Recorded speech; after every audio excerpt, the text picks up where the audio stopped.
Hello everyone, I'll tell you how to make Mafia mocktail.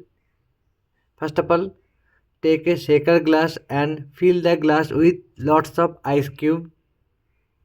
Then you have to pour 20 ml of fresh lime juice on it. After that, then you have to pour 30 to 40 ml of kiwi crush. This is very fancy mocktail. Then later that you have to pour 180 ml of pineapple juice. You can try. Then you have to shake all the ingredients properly and take any type of fancy glass and pour all the ingredients into the glass. Then you have to add some more ice cube for making the layer.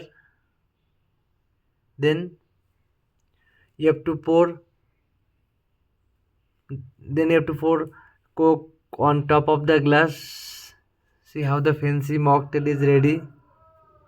This is very easy mocktail, you can try. And you can garnish the mocktail with lime slice. See, thank you very much for watching my video. Thank you.